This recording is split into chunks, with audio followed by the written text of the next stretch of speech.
और बुलेटिन में बात करेंगे बड़ी खबर की, जहां मध्य प्रदेश में मंत्रिमंडल विस्तार को लेकर कवायद तेज हो गई है। जहां इस हफ्ते में तीसरी बार मोहन यादव दिल्ली पहुंचे हैं।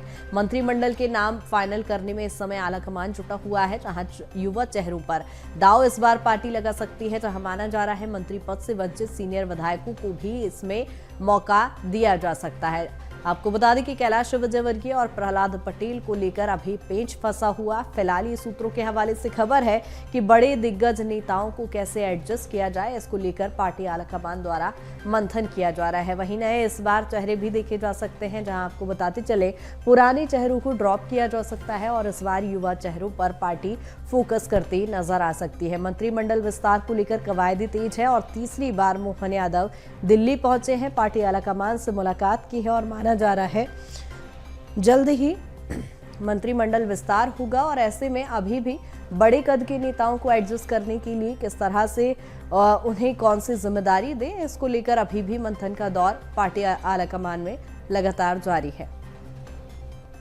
आपको बता दें चले सीनियर विधायकों को भी मौका मिल सकता है,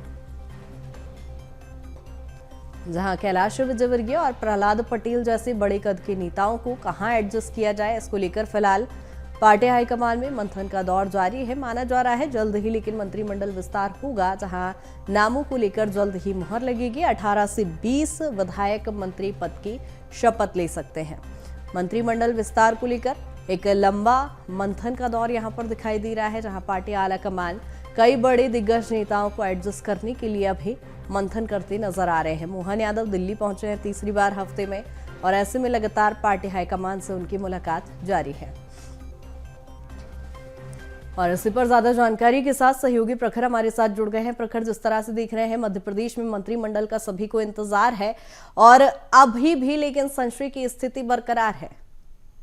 जी बिल्कुल कृतिका, देखिए मध्य प्रदेश की में अगर बात करें तो काफ़ी लंबा समय हो गया है जब जो नई सरकार का शपथ ग्रहण हो गया, नए मुख्यमंत्री का शपथ ग्रहण हो गया और उसके बाद एक विधानसभा का सत्र भी हो चुका है। लेकिन अभी तक जो है वो मंत्रिमंडल की कवायदों पर ब्रेक नहीं लगाए, यानी मंत्रिमंडल के नाम अभी तक फाइनल नहीं हुए, जिसकी लेकर मुख्यमंत्री के साथ साथ बीजेपी के पार्टी हाईकमान में लगातार कवायद जारी है। अगर बात की जाए तो इसी हफ्ते में तीसरी बार मुख्यमंत्री मोहन यादव दिल्ली पहुंचे हैं, जहां अगर बात की जाए तो पहले पिछले रविवार को, फिर शुक्रवार को और अब कल देर शाम दिल्ली पहुंचे थे। हालांकि अगर बात की जाए तो आज भी मुख्यमंत्री मोहन यादव दिल्ली में रहेंगे, जहां पर पार्टी आला कमान के साथ जो है उनकी चर्चाएं होंगी। इसके पहले अगर बात की जाए तो प्रधानमंत्री नरेंद्र मोदी, अमित शाह जैसे तमाम दिग्गजों के साथ मुख्यमंत्री मोहन यादव का मंथन हो चुका है। लेकिन अगर बात की जाए अभी तक कई नामों को लेकर संशय बरकरार है, जिनमें अगर बात की जाए तो पार्टी के राष्ट्रीय महासचिव जिन्हें इंदौर से इस बार विधानसभा में उतारा गया था, कैलाश विजयवर्गीय, और पूर्व केंद्रीय मंत्री जिनको उतारा गया था विधानसभा में, प्रहलाद पटेल जैसे नामों को लेकर अभी भी संशय बरकरार है। क्योंकि अगर बात की जाए तो दोनों ही नेताओं की अगर बात करें तो इनका जो पार्टी में कद है और राजनीतिक जो अनुभव है उसके आधार पर ही दोनों नेताओं को कहीं ना कहीं क्या पद दिया जाए उसको लेकर अभी भी पार्टी आला कमान में संशय का दौर बरकरार है। और कहीं ना कहीं माना जा रहा है कि यही बड़ा वजह है जिसके कारण जो है वो अभी तक मंत्रिमंडल के विस्तार में इतना लंबा समय देखा गया है। हालांकि अगर बात की जाए तो पार्टी सूत्रों के हवाले से जो खबरें सामने आ पा रही है उसके हिसाब से अगर बात की जाए तो कहीं ना कहीं जो पहली बार के विधायक हैं उनको मौका दिया जा सकता है, यानी युवाओं पर भरोसा इस बार कैबिनेट में जताया जा सकता है। वहीं दूसरी तरफ अगर बात की जाए तो ऐसे भी कई विधायक हैं जो करीबन 3, 4, 5 बार के विधायक लेकिन फिर भी मंत्रिमंडल से वंचित रहे हैं। ऐसे विधायकों को भी कहीं ना कहीं कैबिनेट में जगह देने पर बिल्कुल प्रखर, हमेशा हम देखते हैं बीजेपी नवाचार करती नजर आती है और कई बड़े चौंकाने वाले फैसले अब तक हम देखते भी आए हैं। बड़े कद के नेताओं को एडजस्ट करना तो चुनौती दिखाई दे रही है, लेकिन युवा चेहरे, जिस तरह से आपने कहा पहली बार के जो विधायक चुने आए हैं उनको भी मौका देने की तैयारी है। लेकिन लोकसभा चुनाव भी सामने है, क्या इतना बड़ा रिस्क लेगी बीजेपी? देखिए कृतिका, बिल्कुल लोकसभा चुनाव मुहाने पर है। 6 महीने से भी कम का समय लगभग जो है वो बचा है लोकसभा चुनाव में। ऐसे में कहीं ना कहीं अगर बात की जाए तो युवा चेहरों को मौका देना अभी एक बड़ी उसके पीछे कवायद बीजेपी की रहने वाली है। खासतौर पर अगर बात की जाए तो जिस तरीके से खबरें सामने आ रही है, यानी कि हर लोकसभा सीट पर अगर देखिए, यानी कि एमपी की 29 लोकसभा सीटों के आधार पर जो मंत्री पद हैं वो दिए जाने की कवायद जो है पार्टी में लगातार दिखाई दे रही है। और उसी आधार पर अगर बात की जाए तो तमाम ऐसी सीटों पर से जो समीकरण रहेंगे उनके आधार पर ही मौका दिया जाएगा। चाहे फिर अगर बात की जाए युवा विधायकों की बात की जाए या फिर अनुभवी विधायकों की बात की जाए, दोनों ही तरफ जो एक बड़ा फैक्टर रहेगा, जो एक बड़ा एक कारण रहेगा मंत्री पदों का, वो कहीं ना कहीं लोकसभा चुनाव के पहले तमाम समीकरणों को साधने के लेकर भी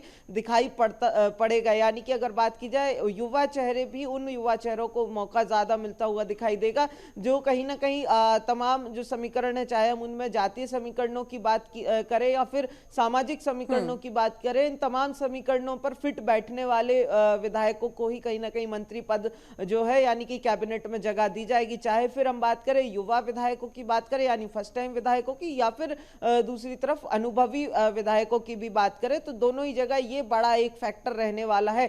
वहीं अगर दूसरी तरफ बात की जाए तो इसी के साथ साथ अगर देखें तो कहीं ना कहीं पार्टी जो है वो सेकंड लाइन लीडरशिप की तरफ भी बढ़ती हुई दिखाई दे रही है। चाहे हम संगठन में बात करें या सरकार में बात करें, दोनों ही तरफ हमने देखा कि किस तरीके से सेकंड लाइन लीडरशिप यानी युवा नेतृत्व को आगे बढ़ाने की कवायद जो है वो देखने को मिली, ना केवल मध्य प्रदेश में बल्कि बाकी राज्यों में भी अगर देखें तो कहीं ना कहीं इसी तरीके की कवायद बीजेपी की दिखाई दे रही है। बिल्कुल प्रखर, जिस तरह से बीते दिन हमने देखा अमित शाह और मोदी द्वारा मध्य प्रदेश की बूथ मैनेजमेंट की तारीफ भी बहुत ज्यादा की गई है, और ऐसे में अब जब लोकसभा चुनाव है, 28 सीटें कहीं ना कहीं बीजेपी के ही हाथ में, मात्र एक सीट छिंदवाड़ा सीट है, इसको लेकर क्या माना जाए कि किस तरह से पूरा समीकरण बैठाया जाएगा, क्योंकि मंत्रिमंडल विस्तार जो होना है वो लोकसभा चुनाव के मद्देनजर ही होना है।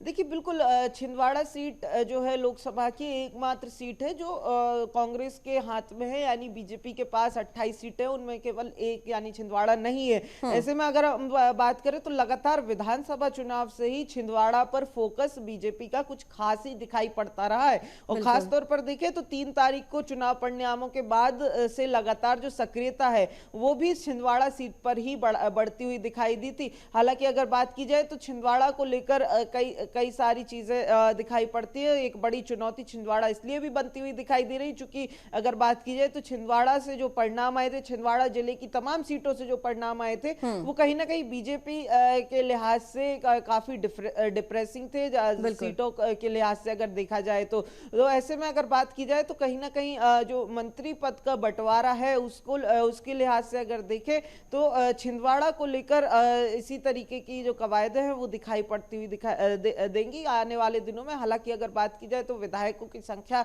जो है छिंदवाड़ा जिले में वो बीजेपी के पास नहीं है। तो ऐसे में अगर बात की जाए तो क्षेत्रीय समीकरणों को छिंदवाड़ा के लिहाज से साधने की पूरी कोशिश रहेगी। वहीं अगर दूसरी तरफ बात की जाए तो इसके पहले भी कहीं ना कहीं जो कवायदें हमने देखी पिछली सरकार के दौरान भी, जिस तरीके से छिंदवाड़ा से एक जिला अलग बना दिया गया था पांडुना को, उसके बाद से अगर बात की जाए तो हालांकि उसका जो फायदा है वो विधानसभा चुनाव में देखने को नहीं मिला। बिल्कुल प्रखर, यानी कुल मिलाकर कहा जाए कि छिंदवाड़ा को साधना यहाँ पर कवायदी तो की जा रही है, लेकिन देखने वाली बात होगी बीजेपी कैसे सफल होती है। बने रहिएगा तमाम जानकारी के साथ।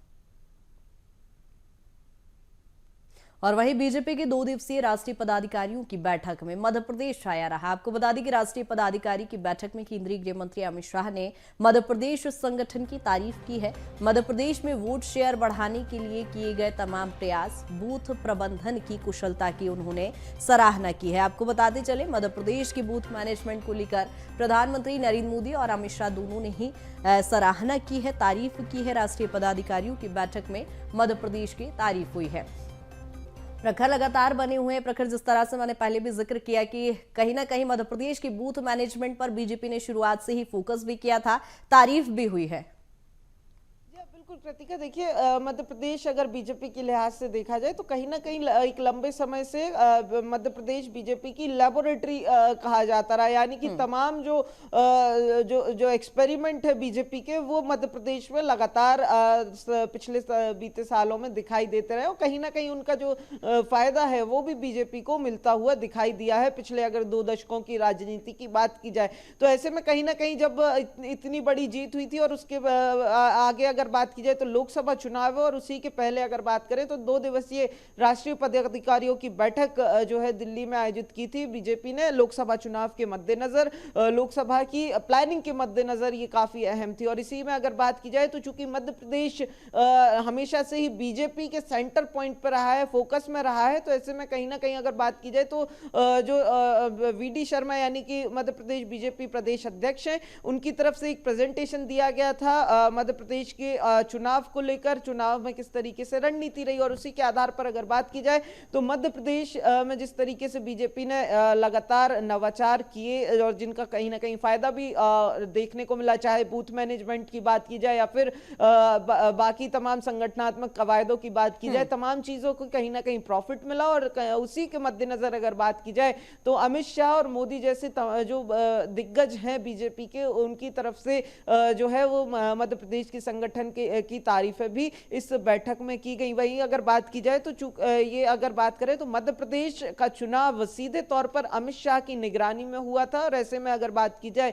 तो तमाम जो कवायदे हैं वो कहीं ना कहीं अमित शाह के दिमाग की उपज निकलकर सामने आती रही। हमने अलग अलग पूरे चुनावी दौरान देखा, विधानसभा चुनाव के पूरे दरमियान, कि किस तरीके से एक तो बूथ मैनेजमेंट पर पूरा फोकस रहा बीजेपी का, एक बूथ पर कई सारे जो कार्यक्रम है वो बीजेपी ने चलाए। 10 सूत्रीय कार्यक्रमों की सूची भी बाकायदा बीजेपी ने जारी की थी चुनाव के बाद, अगर याद हो आपको तो एक 10 सूत्रीय कार्यक्रम की सूची जिससे कहा गया कि बीजेपी को फायदा मिला, बीजेपी को 163 सीटें मिली। तो वहीं कहीं ना कहीं देखा जाए तो इन तमाम चीजों को जोड़कर जब बिल्कुल प्रखर, यानी कहा जाए कि डबल इंजन की सरकार ने जो तमाम रणनीतियां बनाई थी उसका लाभ भी उससे कहीं ना कहीं मिला है। बहुत शुक्रिया तमाम जानकारी के लिए।